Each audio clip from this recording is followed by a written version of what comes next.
ఇంటి పన్ను ఇంటి పన్ను ఇంటి పన్ను ఇంటి పన్ను ఇంటి పన్ను ట్యాక్స్ కట్టాలి కట్టాలి కట్టాలి కట్టాలి కట్టాలి.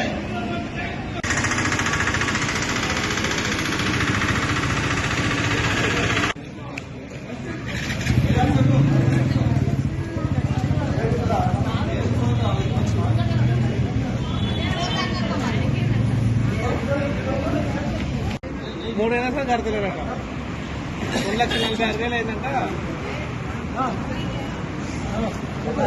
కట్టాలి కట్టాలి కట్టాలి కట్టాలి.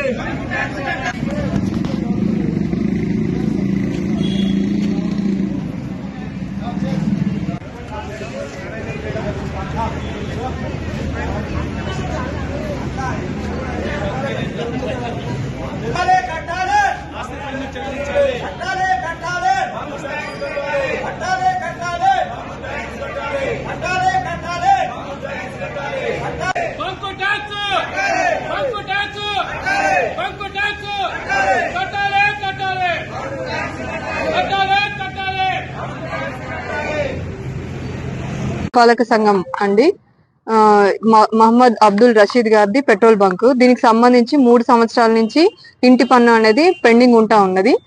ఓవరాల్ గా చెప్పడం జరిగింది. Ward officer, bill collector regular గా ఫాలో అప్ చేయడం అనేది జరిగింది. ఓవరాల్ గా చెప్పడం జరిగింది అండ్ నోటీస్ కూడా ఇవ్వడం జరిగింది. అయినా కానీ వీరి దగ్గర నుంచి ఎటువంటి స్పందన అనేది లేకపోవడం వల్ల వీళ్ళు ఇచ్చే పన్నుల వల్లనే మున్సిపల్ యొక్క అభివృద్ధి అనేది జరుగుతుంది, పురపాలక సంఘం యొక్క అభివృద్ధి అనేది జరుగుతుంది.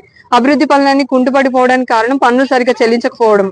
ఇది పన్ను చెల్లింపుదారులకు తెలియజేయడం కోసము, అలాగే పెట్రోల్ బంకు యజమానుల దగ్గర నుంచి సమాధానం కోసం కూడా చౌటుప్పల్ కమిషనర్ గారి ఆదేశాల మేరకు మరియు ప్రత్యేక అధికారి ఆదేశాల మేరకు ఇక్కడ పెట్రోల్ బంక్ దగ్గర మేము బైఠాయించడం జరిగింది. వీరి దగ్గర నుంచి పన్ను వసూలు చేయడము లేదా వారి దగ్గర నుంచి సమాధానం మేము ఎక్స్పెక్ట్ చేస్తున్నాము.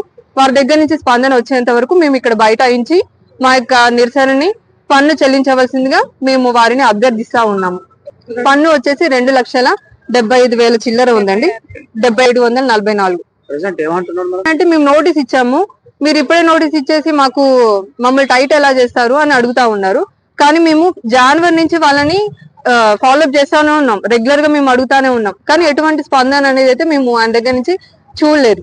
అందుకని ఈ రోజు మున్సిపల్ అధికారులు, ఆర్ఏ గారు, ఆర్ఓ గారు, మేనేజర్ గారు అందరూ వచ్చి ఇక్కడికి రావడం అనేది జరిగింది. మున్సిపల్ సిబ్బందితో ఇక్కడ బైఠాయించడం అనేది జరిగిందండి. పరిధిలో ఇలా చాలా ఉన్నవి. బకాయిదారులందరికీ నోటీసులు అనేది జారీ చేయడం జరిగింది. వారి దగ్గర నుంచి నోటీస్ జారీ చేసినప్పుడు కొంతమంది స్పందిస్తా ఉన్నారు. స్పందించిన వాళ్ళ ఇంటి ఎదుటన ఇలానే బైఠాయించి వాళ్ళ దగ్గర నుంచి సమాధానం అనేది రాబట్టడం, పన్ను అనేది పే చేయించడం అనేది జరుగుతా ఉన్నది.